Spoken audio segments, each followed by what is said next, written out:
किसी दूसरे के कंधों पर सवार होकर आप कुछ रास्ता तो तय कर सकते हैं, मगर मंजिल नहीं पा सकते।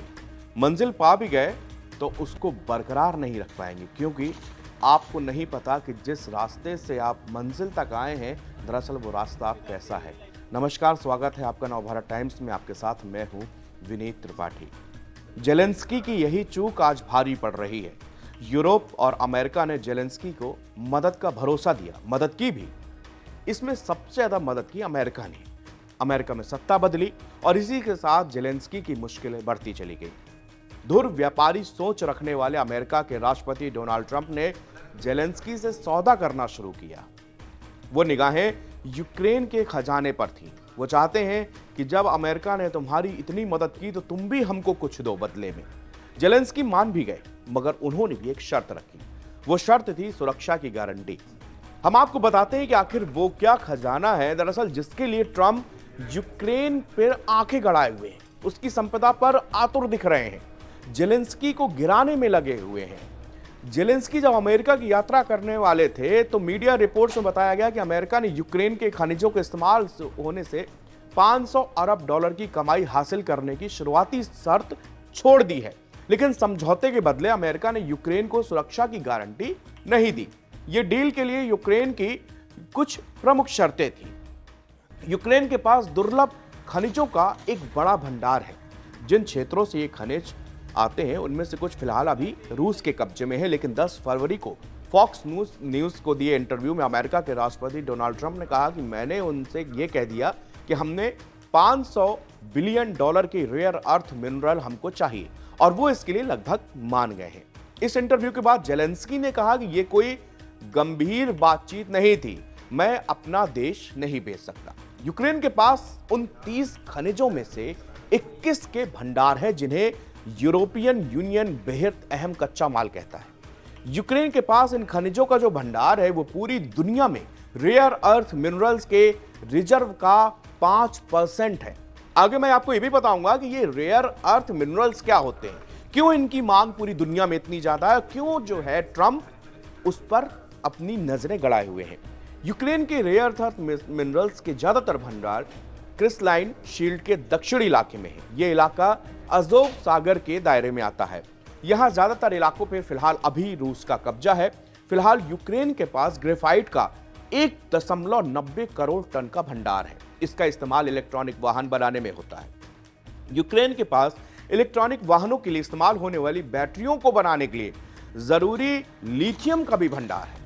यूरोप में लिथियम का जितना बड़ा भंडार है उसका तिहाई हिस्सा अकेले यूक्रेन के पास है। रूस के हमले से पहले यूक्रेन दुनिया के 7% टाइटेनियम का उत्पादन करता था। इसका उत्पादन विमानों से लेकर पावर स्टेशनों के निर्माण में किया जाता है। यूक्रेन के रेयर अर्थ मिनरल्स के कुछ भंडारों पर रूस ने कब्जा किया है। यूक्रेन के आर्थिक मामलों के मंत्री यूलिया ने के मुताबिक लगभग 350 अरब डॉलर के खनिज संसाधनों पर रूस का कब्जा हो चुका है। कनाडा स्थित एक संस्था ने 2022 में एक सर्वे किया था। इस सर्वे के मुताबिक रूस ने यूक्रेन के कोयला खदानों के 63% और उसके मैग्नीज, सीजियम, टेंटलम और दुर्लभ पृथ्वी भंडारों के आधे हिस्से पे कब्जा किया हुआ है। इन पर कब्जा करने के रूस और यूक्रेन को पंगु बनाना चाहता है।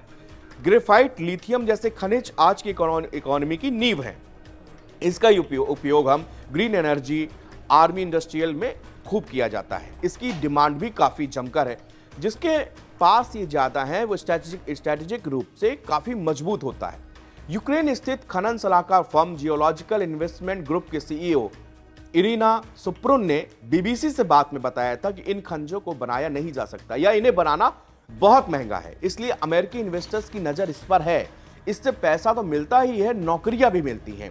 रेयर अर्थ रासायनिक के तौर पर 17 समान तत्वों का सामूहिक नाम है जिसका इस्तेमाल लेटेस्ट टेक्नोलॉजी और उद्योगों में किया जाता है। स्मार्टफोन, कंप्यूटर, मेडिकल उपकरणों समेत कई चीजों को बनाने में और टेक्निक्स में इसका इस्तेमाल होता है।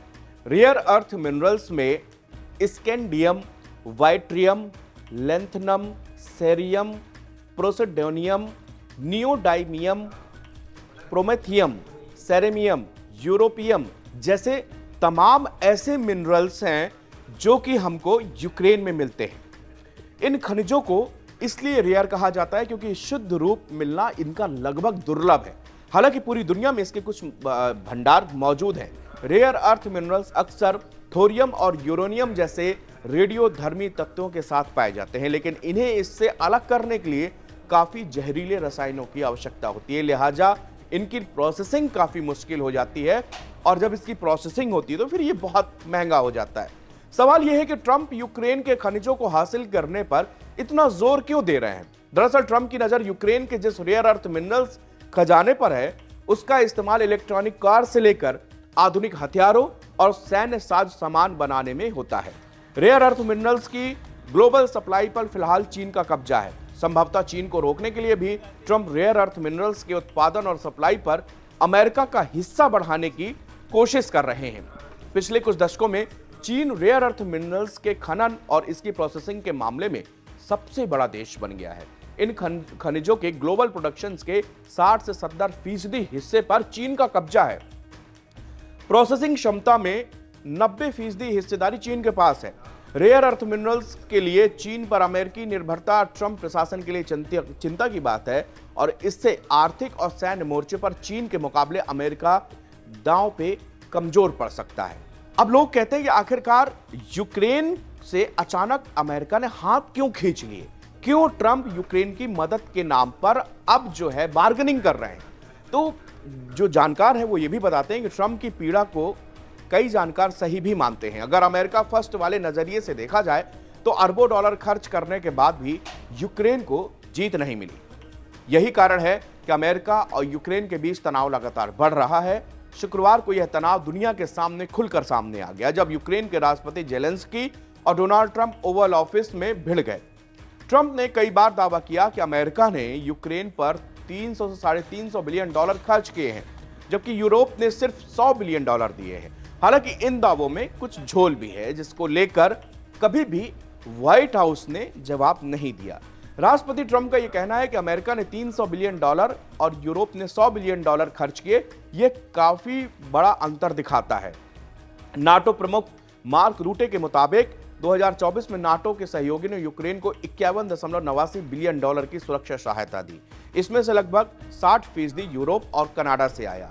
अमेरिका कई मामलों में यूक्रेन के लिए सबसे बड़ा दानदाता है, लेकिन कील इंस्टीट्यूट के मुताबिक यूरोप ने संयुक्त रूप से इससे ज्यादा खर्च किया। 2022 और 24 के बीच इस पूरे यूरोप ने यूक्रेन पर $138.7 बिलियन खर्च किए हैं।